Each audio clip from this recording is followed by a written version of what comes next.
you lot. Less chattering. Form a group over there. And open your books at page 49.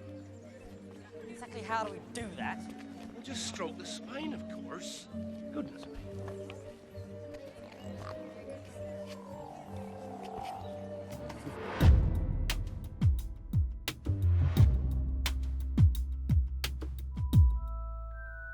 Both children and adults worldwide enjoy the Harry Potter books. This series became a bestseller. Perhaps you are also still waiting for the Hogwarts letter to arrive, hoping to get into the magical world created by J.K. Rowling. Nevertheless, Potteriana is often criticized for plot holes, mistakes, and racism, while some consider this story a fairy tale for children not worth the attention. So, is Harry Potter a good literary piece? Let's find out. If you like our videos on literature, subscribe to our channel and like this video. Ravenclaw, follow me. This way. This is the most direct path to the dormitories. Oh, and keep an eye on the staircases. They like to change.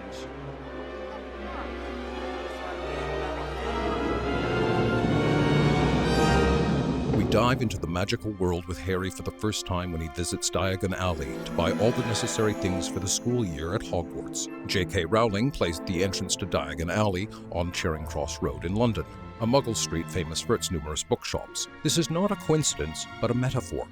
The author intended to show that every book is a kind of portal to another world created by the writer. Authors of fantasy novels usually have a wide range of techniques when creating their universes. Tolkien, for example, turned to epic poetry, legends, and mythology. It is not uncommon for fantasy novels to be inspired by fairy tales, too. Rowling does both in her magical world of Harry Potter.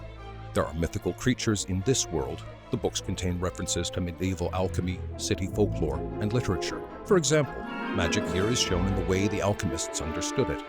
It is a science, an art, and has strict rules, regulations, and a moral code. So it is not surprising that one of the episodic characters of the earlier books, Nicholas Flamel, is a famous alchemist. Magic in this world is an ordinary thing, but it is possible to learn and master it. At the same time, an element of spontaneity and fascination with magic is still there. Rowling never explained how magic came into being and why hippogriffs, vampires, and dragons exist on Earth. It's just an objective fact of the magical reality. If you are feeling low and reading Harry Potter doesn't help anymore, distract yourself with our courses for those who want to escape reality in art and literature. All our courses are now available for $6.99 a month. The link is in the description of this video. Our courses are created by the same people who made this video. Art for Introvert is not just an educational YouTube channel. It is also a platform where you can learn new skills.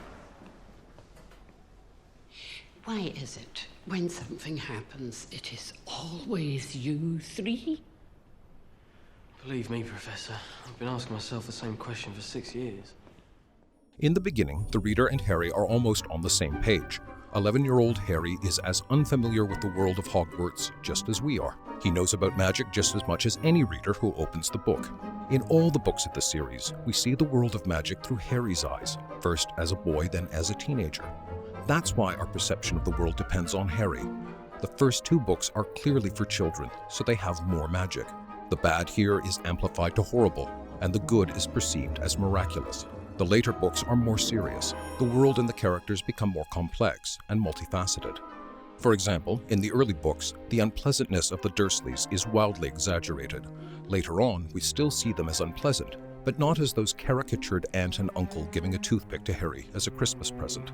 The main characters get older, and the extremes in their perception of the world give way to logic and reasonable judgments. The atmosphere of a fairy tale disappears with each book and gets replaced with magical realism, where witchcraft and wizardry are just facts.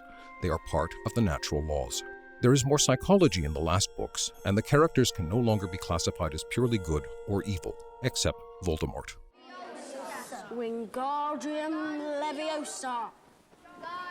Stop. You're going to take someone's eye out. Besides, you're saying it wrong.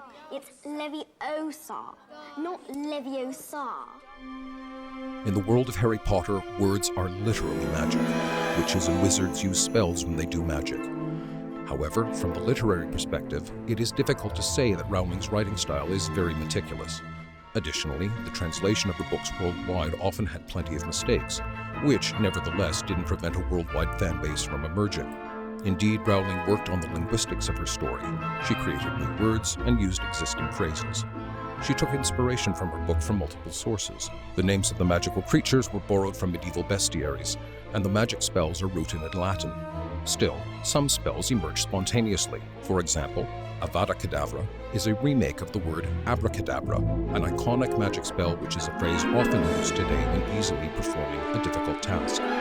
Rowling also used the so-called quasi-lexemes, which describe made-up phenomena based on existing terms, such as animagus. Other examples include pensive, which derives from the Latin pensare, to think and sieve, or spectrospex, composed of the words spectre and spectacles.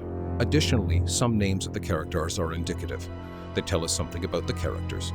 Lupin is a werewolf's surname. Lupus means wolf in Latin. The surname of the herbology professor is self-explanatory, Professor Sprout. Indeed, such names as Severus, Narcissa, and Draco instantly evoke associations. We associate Narcissa with egotism and vanity. Severus makes us think of severity, and Draco sounds very similar to dragon.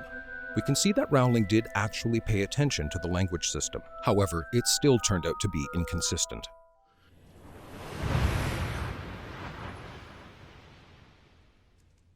He's back. Every text always says more than the author intended. It is not surprising that critics find allusions to the different historical events and references to the biblical texts in the Harry Potter books. We can approach this differently as well. Harry Potter contains multiple elements of a fairy tale and a myth, and every fairy tale is based on the images of the collective unconscious, according to Carl Gustav Jung. A literary symbol works similarly. The different archetypes are always overdetermined, and they presuppose multiple interpretations. Harry Potter travels there and back. He goes to the other world through life and death, just as it often is in fairy tales. Stories about a journey between life and death are shared by many cultures. For example, there was an ancient cult of a pagan god who died and got resurrected over and over.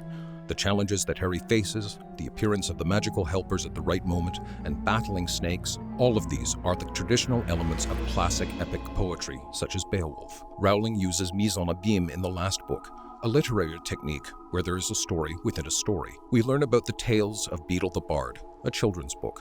One of the tales provides essential information for the plot. Techniques like this one deepen our understanding of the text. They highlight different meanings and add realism to the main storyline. This makes the reader perceive the text as serious and complex. Hagrid? What exactly are these things? They're goblins, Harry.